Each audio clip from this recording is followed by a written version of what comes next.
my dorm behind me. I'm finally moving after the semester and I'm very happy about it. I'm still really tired because I'm on like 5 hours of sleep. Shout out to finals. So yeah, I'm going home. I'm gonna go get my truck so we can move all my junk out real quick. My dad's on his way down just to kind of help out. I gotta stay here till 9 because that's my checkout, I guess. But yeah, we're getting out of here for the summer. So yeah.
So I just moved everything out, got everything packed. Well, there's a little bit of stuff right there, but my dad came and we put most of the stuff in his car.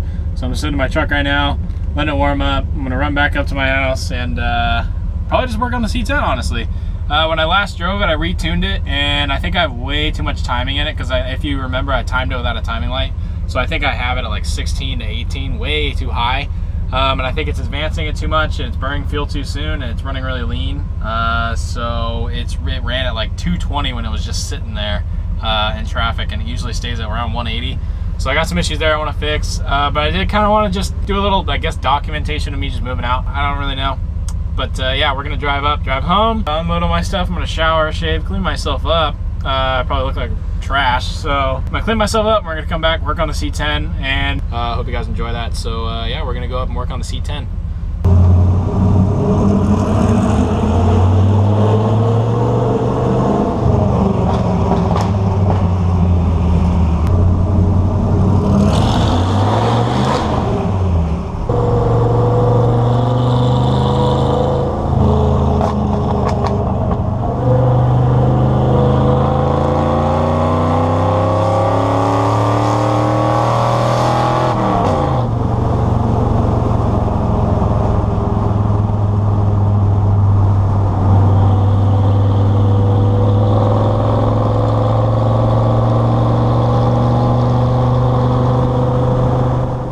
So I'm back home, clean myself up.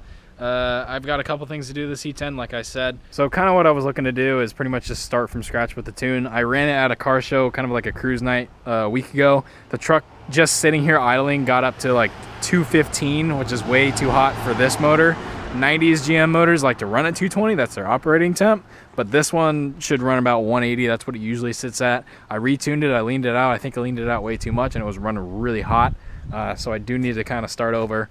Plus I timed it by ear, so I think I put way too much timing in it, so I'm going to start over. I'm going to take the battery out of my other truck and I'm going to set it next to it because the battery is in the bed, so I can't get timing light cables to reach and whatnot.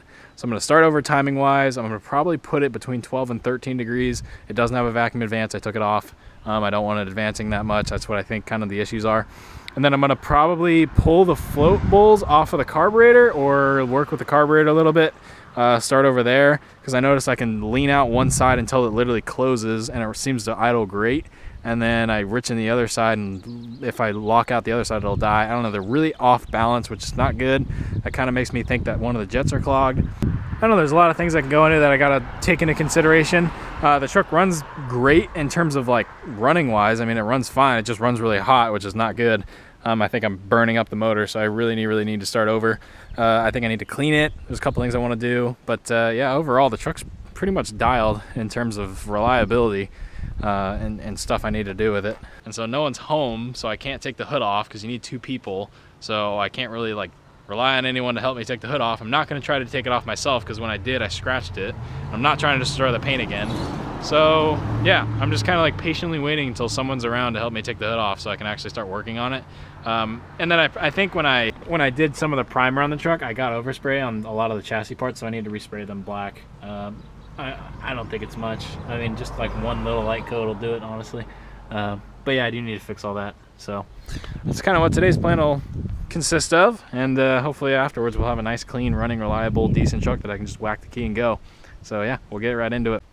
All right, so update, finally got the hood off after like 2 hours of just like waiting. I guess I don't really have very good friends that like to help me out, but I do have one. My friend Jacob came out and helped me get the hood off. Big thank you to Jacob.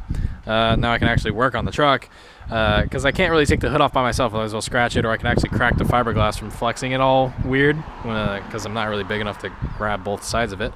But regardless, now I can put some spark plugs in this thing. That's what I'm going to do first. I'm going to pull the plugs, put some spark plugs in it, re-gap them, get that out of the way. I've never pulled these plugs before. Plus, that'll tell me right away how lean the truck is, or rich. Maybe it's really rich. I have no idea. And then after that, I'll go ahead and retime it, and we should be good enough to go, I think. I don't know. We'll see.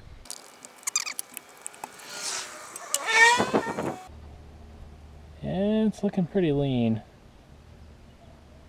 See, it's all white up top. Definitely looks lean. If it was black, it means you're rich, so it doesn't actually look terrible, but yeah, time to replace these, that's for sure. All right, so one quick thing to note, this is the new one I got. This is the replacement. As you can tell, it looks a lot more like the old one, which is right over here. You can see those look literally identical. They are the same plug, actually. The ones I had, I think for a big block, that was the deal. No one's fault. I just got them. They were just spare lying on a shelf, thought they would fit. But I believe they're for a big block. As you can tell, they stick out way further, which means they're for a way bigger head. But the one thing to always take in consideration is you can see the threads on the actual head, and you can see how many threads there are. That'll kind of gauge you with how long you really want the spark plug head to be, because you can get different sizes and variances and whatnot. So if you have a bigger head, say you have an aluminum head with a lot more threads, you might want to get a longer spark plug. But you don't want the tip of it to actually stick out really far in, because you can actually smack a piston. It will not run right. There's a bunch of things that can go wrong. And you also don't want it to be too short, because then it won't fire correctly. It won't fire enough. So a lot of things to take in consideration. It's more than just a spark plug, so keep that in consideration. Gapped them to 35 thousandths, and I'm going to put them all in. Torque them just a little regular bit, nothing crazy, and we should be good to go. All right, so coming back, a new day. Sorry, I had a lot of stuff to take care of that day. Didn't really end up finishing. Got the spark plug changed. You guys have seen that kind of stuff 100 times, so here, it's just a cold start.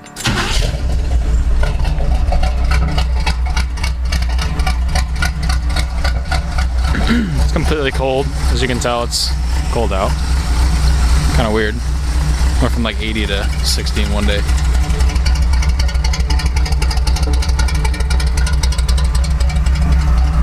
So you can kind of hear from the back. Hopefully the fuel pump isn't too loud, but you can hear it kind of chop off from each side.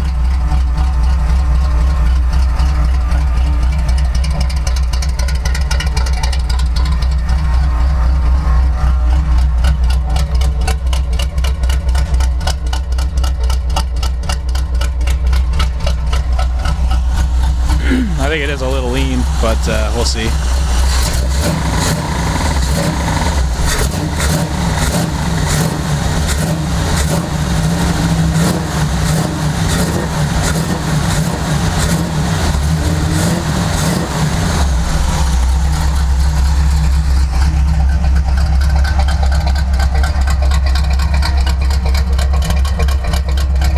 Yep, so now I'm gonna go ahead and get the battery out of my other truck, put it next to it so I can time the thing, see where I was. I feel like I was up towards 16 to 18, which is way too much. So, but hell, maybe I might be at 12, I don't know. I wanted it at like 12 to 14. I'll probably put it at 12, but we'll see. And then I'm gonna pull the carburetor apart, most likely. I have a feeling a jet's clogged, but I'm not sure. So I'm gonna go ahead and retime it right now. All right, so I got the battery out of my other truck and hooked everything up. I've never timed a Chevy 350 before. I have actually ran it and seen what it's at. Timing wise, I was way off, but before we get to that, I've never timed a Chevy, so it was a little different for me. I've got this new iPhone X I just got. It's really weird to use. So what I at least found online when I was looking at it is you can see the timing marks. I hope you can kind of see that.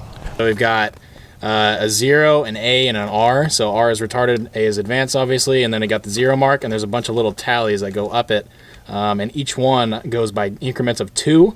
So if I start from 0 and go up 2, 4, 6, 8, and then the last mark at the very top is actually a 12. So that's how I'll know kind of where I'm at. So when I'm timing it, I probably will put it at 10 and see where it's at, but I noticed when I had it running, it was running right about 0. Maybe that's why this thing just doesn't want to run right. But we'll go ahead and fire up and I'll show you what I'm talking about.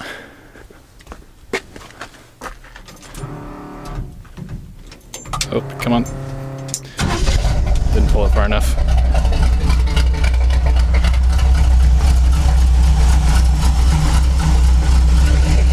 Okay, now I got my little handy dandy. I got a light. So you can see the 0 mark. It's pretty much in the center. And you can see the little white mark, I hope you guys can see, is actually literally at 0. So I'm pretty much at 0 right now. That's why this thing runs like garbage. So I mean, 0 is a safe tune, but you have no power. So we're gonna up that up a little bit and see where we're at. I'm gonna go ahead and loosen the distributor and come back so we can move it and see what it does. All right, attempt number 2, and I got the distributor loose. So let's move it from 0.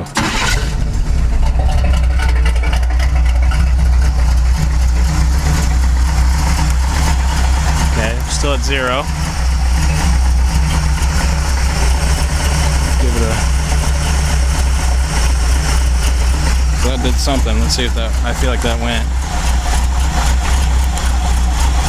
Yeah, that went more retarded. Okay. Come back this way.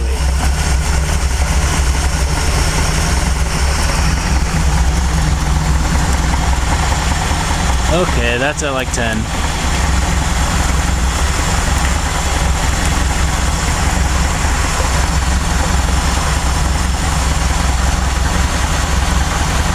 Yeah, I think that is actually at 10. Oh, time like it just broke. Damn it. Damn it. There we go. Okay, well, I'm gonna go ahead and tighten it up right there. Yeah, that sounds a lot better. Actually sounds like it has some power. Before it just chopped and didn't go anywhere. I mean, it's smoking because it is cold outside, but it's not smoking as much as it was, which is good, I guess. It was running rich before, which I assume had to do with the fact that it was at 0. It wasn't burning the fuel as early, so it became rich because it didn't spark early enough. It wasn't burning all the fuel. That's at least what I think. That does sound better though. So I'm gonna go ahead and tighten up the distributor and let it warm up, and then I'll come back. So, yeah. All right, so a downside is it got dark, but you can totally hear the difference. Way smoother. I'm checking my temps right now. As you can see, it's getting up to operating temperature pretty quick, which isn't really a good thing. I got my floodlights on, kind of helping me see. Those are pretty good. Radiator is bleeding right now. So for those of you who haven't bled a radiator before, you can pretty much start it, and when it's cold, the cap off, let it warm up with the cap off. Once it gets to operating temperature, thermostat opens, and even better, since I am actually on an incline, you can probably tell, all the hot air will actually bubble out of the system because air rises, and it'll pretty much boil any air out. See, you can see it just dropped. I got an air bubble. Look at how low that went. Right there. You guys probably saw that. I mean, it went way down. Look at that. Hope you guys can see that. But wow, it just dropped like dramatically. So I feel like I had an air bubble in the system, which was causing my engine to get really hot. So, I mean, I was running, it just sitting here got to 220. I was like, what's going on? Yep. And you remember we just came back over here and it was sitting right about 180 and it just popped and dropped right down. So that's a good thing. So I'm just gonna go ahead and put some water in it. It's a 50-50 mix, but it's very green. And I mean, I don't really care if it's exactly 50-50. I mean, it's an off-road truck, who really cares? You can see it's starting to rise again. So it'll probably pop. You can see what's kind of just come off the overflow on the floor. But overall sounds a lot better. I do have some carburetor adjustments I need to do. All the plugs looked a little rich, which I think I fixed by advancing the timing. But the carburetor is still kind of confusing me because I can almost lean out one side completely.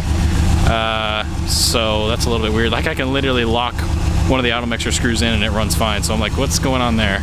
I'll probably address that tomorrow or later tonight. Actually, I'll probably just do it later tonight. But regardless, runs a little bit better. So I'll come back when it's nice and warm and bled out and I'll probably go to Sean's and tune this thing, and we'll give you an update on his stuff as well. Well, I'm driving around now. You can hear the brakes squeaking, but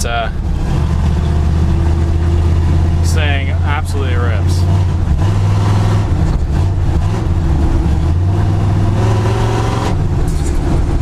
Sounds good. Throttle response is there. It doesn't really cut out. That was just my foot being stupid.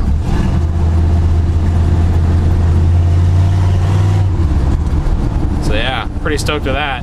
I'm not gonna really rip on it obviously because it's late, but yeah.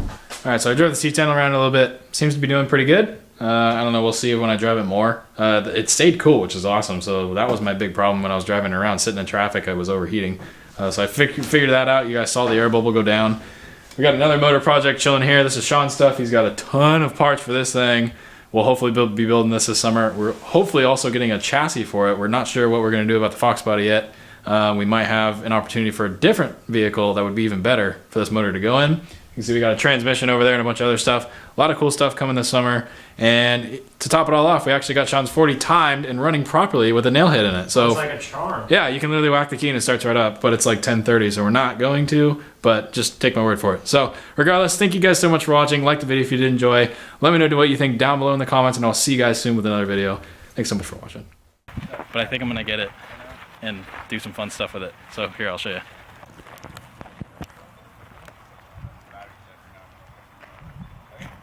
It's a 73 Chevy C10 with hey Will, is this an 88 clip? Yeah. 88 GMC clip. A couple other things. I don't know, I'm stoked. I'm happy I took on this project. It's very, very satisfying to me, seeing this like positive outcome.